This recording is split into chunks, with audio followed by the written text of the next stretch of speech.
Աննախադեպ էր նաև արտաքին միջամտությունը։ Փաշինյանն այնքան անհրաժեշտ էր օտարերկրյա ուժերին, որ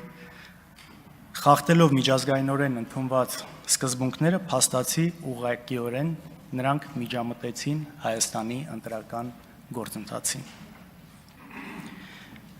Սակայն ցավը նրանում է, որ այդ աջակցության գինը վճարելու է ոչ թե քաղաքացիական պայմանագիրը կամ Նիկոլ Փաշինյանն, այլ վճարելու է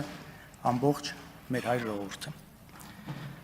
Եվ չնայած այս ամենին, այս պայմաններում քաղաքացիական պայմանագիրը չստացավ 50+1% քվե։ Եվ ինչ եղավ դրանից հետո, երբ որ տեսան, որ դա չեղավ, դիմեցին իմ կարծիքով այսպես կեղծիքների կուլմինացիան տեղի ունեցավ, գագաթնակետին ասավ, երբ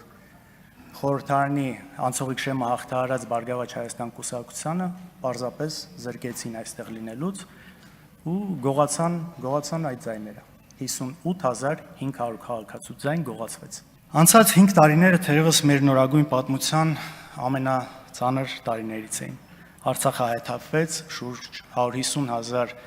մեր արցախցի հայրենակիցներ զրկվեցին իրենց հայրական տնից և հարազատների շիրիմներին այցելելուց։ Սակայն ողբերգությունների այս շղթան չի ավարտվելու, քանի դեռ իշխանության է այն մարդը, ով կարող էր կանխել 44-օրյա պատերազմը, բայց չարեց, ով կարող էր կանխել Արցախի կորուստը,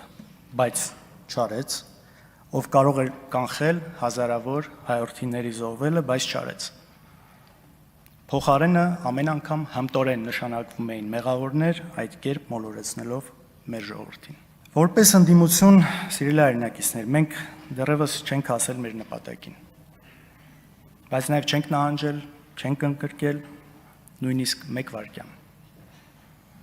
Մենք և բազմաթիվ այլ ընդդիմադիր գործիչներ այս տարիներին ենթարկվել ենք հալածանքների, ապօրինի կալանավորվել և խոշտանգվել։ Այս դահլիճում ես տեսնում եմ բազմաթիվ ընդդիմադիր գործիչների, որոնց նկատմամբ հարուցված են շինծու քրեական գործեր։ Իսկ մեր գործընկերը ժողովրդի կողմից ընտրված պատգամավոր Արթուր Սարգսյանը մինչ օրս ապօրինի պահում է կալանքի տակ օրենքի ուղիղ պահանջի կոպիտ խախտմամբ, քանի որ պատգամավոր դառնալով նա պետք է ուղղակի անմիջապես ազատ արձակվեր։